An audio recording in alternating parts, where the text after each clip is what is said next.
Rozhodujeme sa prakticky nepretržite a nevždy to býva jednoduché. Asi mi dáte za pravdu, že dôležité životné rozhodnutia dajú človeku niekedy poriadne zabrať. Možno ste naučení písať si na lístky papiera všetky pre a proti. A možno vám to funguje, možno aj nie. Moje meno je Boris Rybár a vítam vás pri sledovaní ďalšej epizódy Akadémie rýchleho spokojného života na YouTube kanáli Spokojne.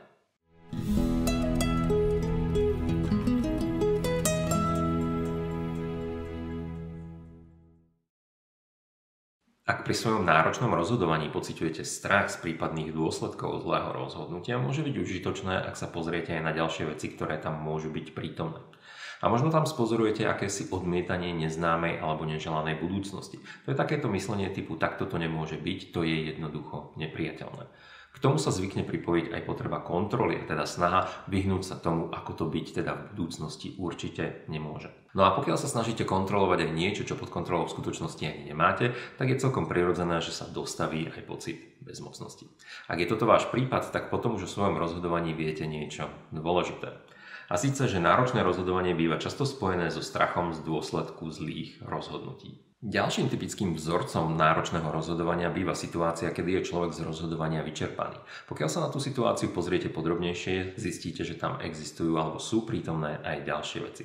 Prvou z nich môže byť neochota či nechuť prevziať zodpovednosť. K tomu sa tiež zvykne pridávať akési emočné unikanie a snaha vyhnúť sa tomu nepríjemnému pocitu nervozity, ktorý s tým rozhodovaním súvisí. A v neposlednom rade môže byť prítomné aj nutkanie vášho ideálneho ja, ktoré vám stále našepkáva, už by si sa mal konečne rozhodnúť. Pre tento vzorec je teda typické vyčerpanie a nutkanie konečne sa rozhodnúť. No a pokiaľ ste sa pri svojom náročnom rozhodovaní nenašli ani v jednej z tých predchádzajúcich dvoch kategórií, prípadne ste sa našli v oboch, môže to byť spôsobené tým, že vaše náročné životné rozhodovanie býva skôr sprevádzané akousi potrebou hľadať ideál alebo dokonalosť.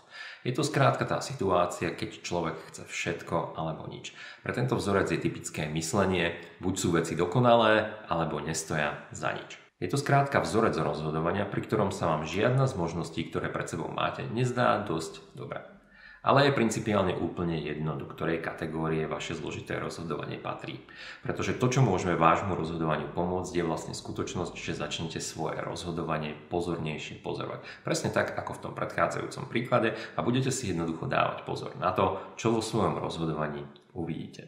Jednoducho preto, že môže byť užitočné zamerať svoju pozornosť na to, ako naše rozhodovanie vnútorne prebieha.